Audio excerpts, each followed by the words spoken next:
Muy buenos días, un saludo para usted. Muchas gracias. No me va a negar que la situación es harto complicada.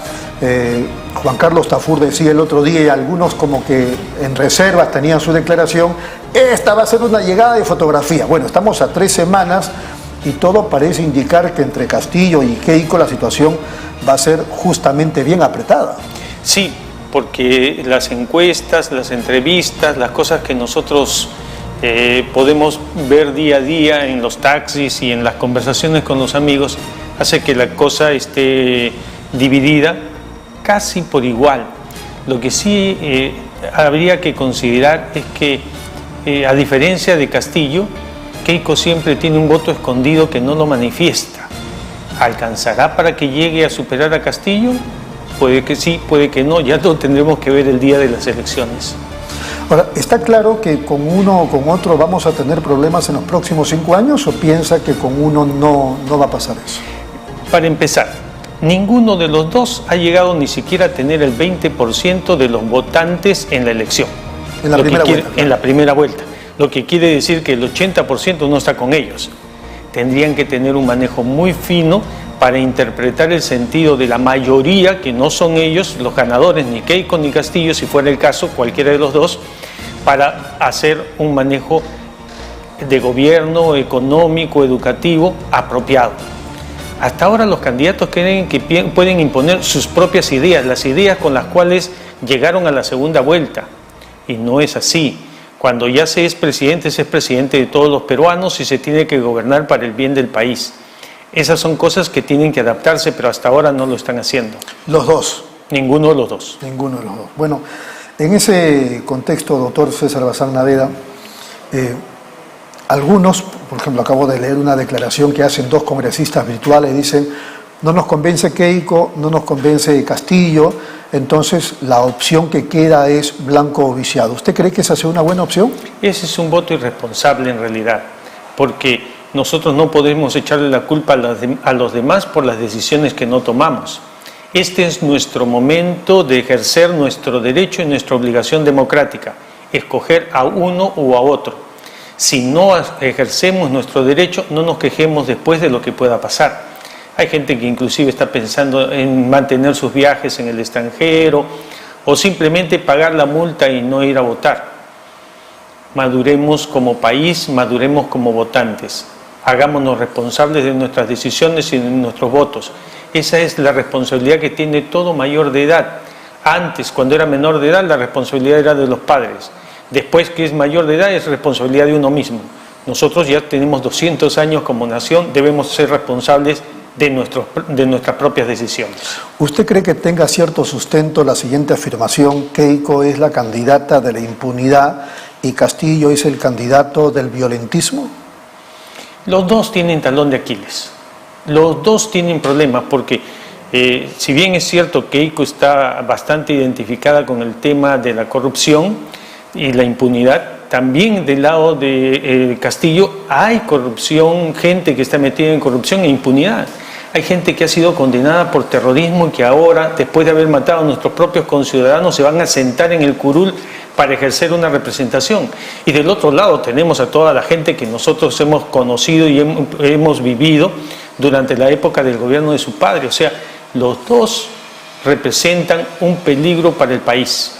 La única forma es que el 80% de los peruanos que no hemos votado por ninguno de ellos hagamos sentir nuestro peso y decirles a cualquiera de los dos van a tener que gobernar bien y de acuerdo con las necesidades de las mayorías y no con sus propios intereses. A las 11 de la mañana, hace algunos minutos, ha empezado, entiendo, una ceremonia donde están participando los 2 candidatos a la presidencia para firmar una suerte de acuerdo, de buena conducta, de respetar los compromisos que se asuman, etcétera, etcétera.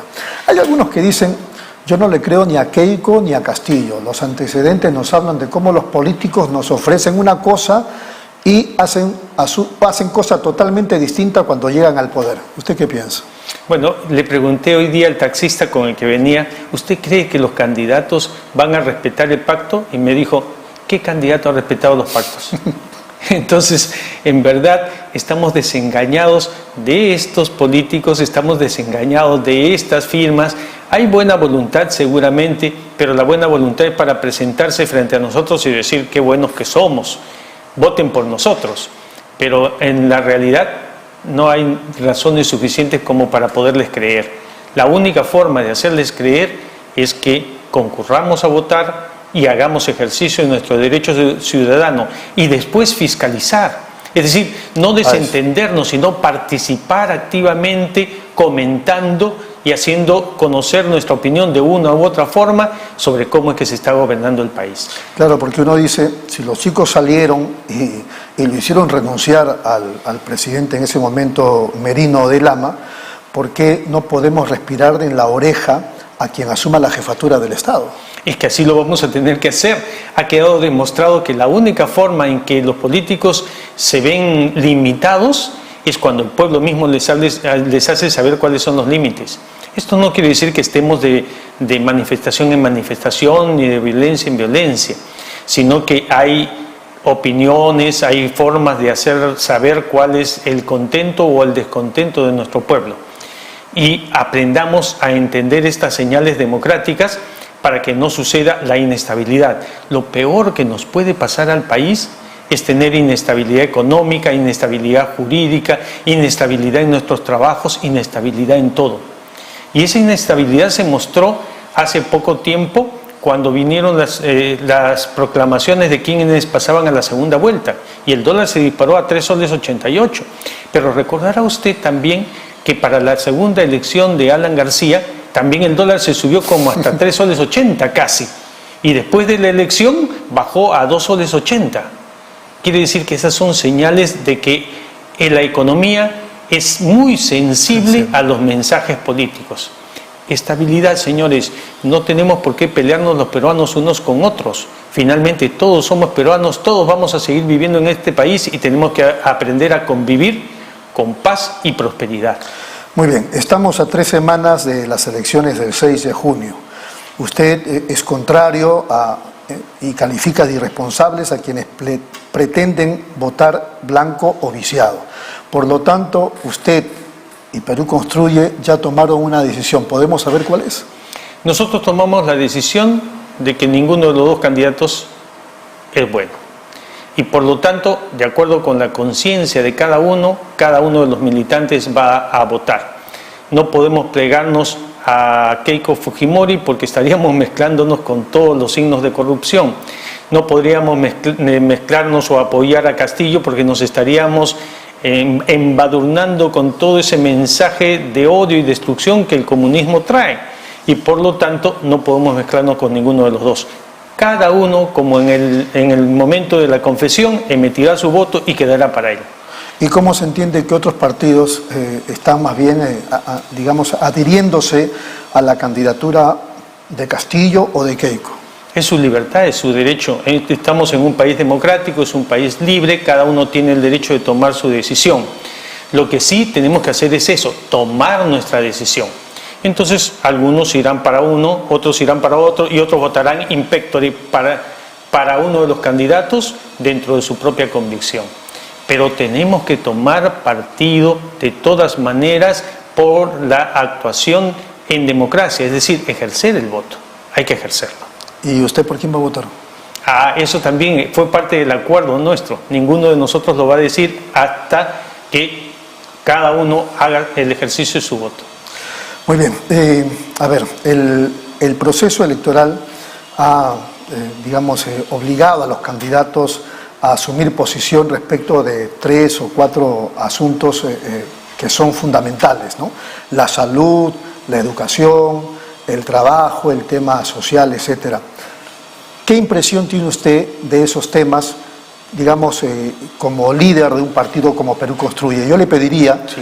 La pregunta está hecha en relación a, lo que considera a partir de la presencia de 3 o 4 temas que deben dilucidar los candidatos presidenciales: salud, educación, trabajo, el tema social. Doctor. Sí, el problema en el caso de Pedro Castillo es que primero no se le ve conocedor político de los diversos temas. está variando mucho en sus planteamientos y eso está generando una cierta inseguridad en lo que vaya a hacer, porque está cambiando sus planteamientos de acuerdo con las necesidades de los votos que pueda tener. Y lamentablemente también hay por ahí una entrevista en la cual no supo diferenciar lo que es un monopolio de lo que es simplemente una fuerza de poder dominante en el mercado. Y no tiene plan de gobierno. Y no se nota un plan de gobierno estable. Hay un plan de gobierno del partido. Un ideario. Un ideario que obviamente es la base de su plan de gobierno. Y ahí plantea la nueva constitución, plantean las expropiaciones, ahora están diciendo que ya no, que estas cosas van a ser de otra manera, etc.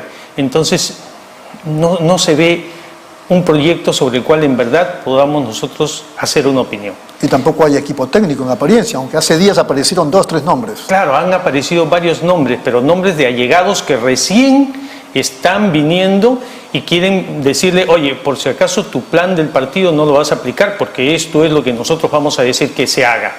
Entonces no sabemos finalmente en qué va a terminar el asunto. Esa sí es una incoherencia muy, muy grave en uno de los candidatos.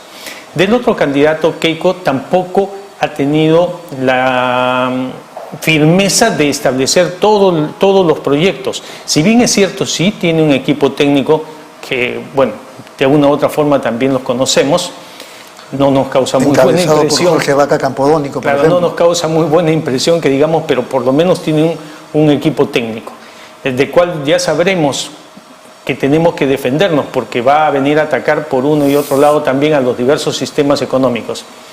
Pero tiene. En cambio, el otro es en realidad jugarse la lotería. Parece mucha improvisación de parte de Castillo. Mucha improvisación.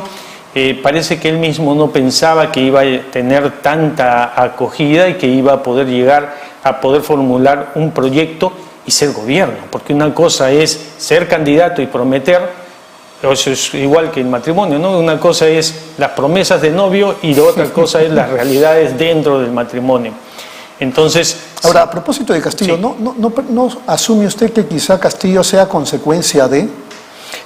Claro, miren, el problema con el Perú es que no estamos contentos con las cosas como han venido sucediendo. Y ese gran descontento hace que la gente se manifieste votando siempre aparentemente por candidatos de izquierda. Mire, veamos el pasado, no hablemos de Kuczynski, pero sí podemos hablar de Ollanta, era el candidato de izquierda. Hablemos antes de Ollanta, de Alan García, era el candidato de izquierda frente a Fujimori. Hablemos de Toledo, Toledo también era el candidato de los pobres. Fujimori también fue la alternativa frente a Vargas Llosa, era el candidato de izquierda. Antes de eso, el mismo Belaúnde fue un candidato de izquierda frente a Aya de la Torre.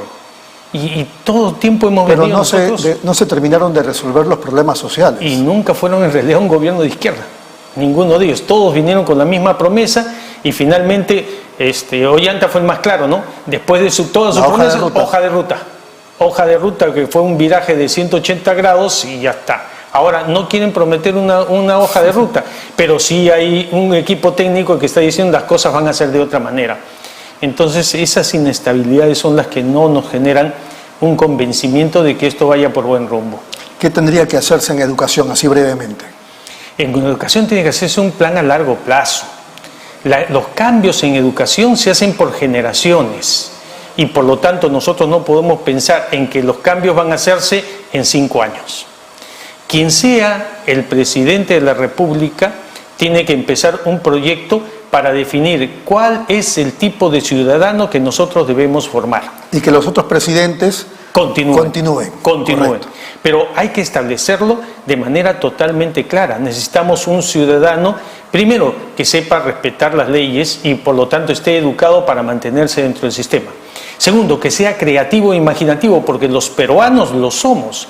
Y por lo tanto, que podamos hacer innovaciones, grandes innovaciones tecnológicas y encontremos el segmento en el cual nosotros podemos ser útiles a la humanidad. Fortalecernos en ese segmento y tomar el liderazgo. India, por ejemplo, tomó como el segmento la tecnología y ellos en este momento hacen microformas, computadoras, desarrollan grandes proyectos tecnológicos. Nosotros hasta ahora no entendemos cuál es el proyecto que debe seguir del Perú. Muy bien, salud. En salud, primero, el papel que tiene que continuar la sociedad, el Estado, es decir, tomar a cargo el desarrollo de todos los proyectos de salud. Pero los proyectos de salud deben empezar por la base. ¿Qué tenemos que hacer? Además de hospitales técnicos, que la gente tan pronto se enferme pueda curarse. La atención primaria. La atención primaria. Eso es lo que los médicos aconsejan en todas partes. Primero la atención primaria y esas personas ya no agravan su enfermedad, se curan. Los que pasan de eso van a las postas médicas y que haya muchas postas médicas por diversas partes del Perú debidamente atendidas para que puedan en ese momento evitar llegar a los hospitales. Si ya se logra eso, no llegan a los hospitales alcanzan, ya no necesitan camas UCI porque no van a llegar hasta eso, se les curó a tiempo. Muy bien. Es como toda enfermedad. En trabajo lo que hay que hacer también ahí es, primero, el desarrollo económico del país, porque mientras más inversiones y más empresas se abran, más capital habrá. Lo que tenemos que cambiar en concepto es el tema de los informales. Dicen que los informales no participan dentro del sistema. ¿Qué manera mejor de volverlos formales que con su propio DNI y que todos los cambios se hagan mediante el registro del DNI y cada uno puede establecer con su DNI a dónde va a trabajar y cómo va a trabajar? Formalizarse en estos tiempos es una burocracia tremenda. Y pudiendo solucionarlo de manera pero muy sencilla, permitiendo que la gente pueda trabajar, sobre todo ahora que con motivo de la pandemia mucha gente ha tenido que dejar de trabajar. Así es. Y ahora quiere regresar y no lo van a dejar. ¿Por qué? Porque no se ha formalizado. Ya ha visto usted cómo las municipalidades empiezan a perseguir a unos y a otros otra vez, y seguimos exactamente en lo mismo. Entonces tiene que haber un gran proyecto en materia de fortalecimiento de las inversiones, en materia de fortalecimiento del trabajo y sobre todo en materia de formalización en todos los niveles del país. Muy bien, entonces queda claro y con esto terminamos que ya sea Keiko Fujimori o sea Castillo, el Perú no se va a acabar. Tenemos que seguir, por supuesto. Mire, nosotros hemos sobrevivido a la época del gobierno militar. Hemos sobrevivido a las épocas de las grandes inflaciones con Belaúnde Terry, segundo gobierno, con Alan García, segundo gobierno. Hemos sobrevivido al terrorismo, hemos sobrevivido a la mafia, hemos sobrevivido a todo. Somos un país de sobrevivientes, sabemos sobrevivir. Hay que marcar nada más el camino para no estar nuevamente en angustias y poder planificar bien. Y no ser permisivos. No ser permisivos con ninguno de los extremos, ni con la violencia, ni con la corrupción, ni con la mentira en los políticos. Eso sí debe quedar bien claro. Los políticos tienen que ser honestos. Si no son honestos, a su casa no sirve. Ha sido muy amable, doctor. Muchas gracias.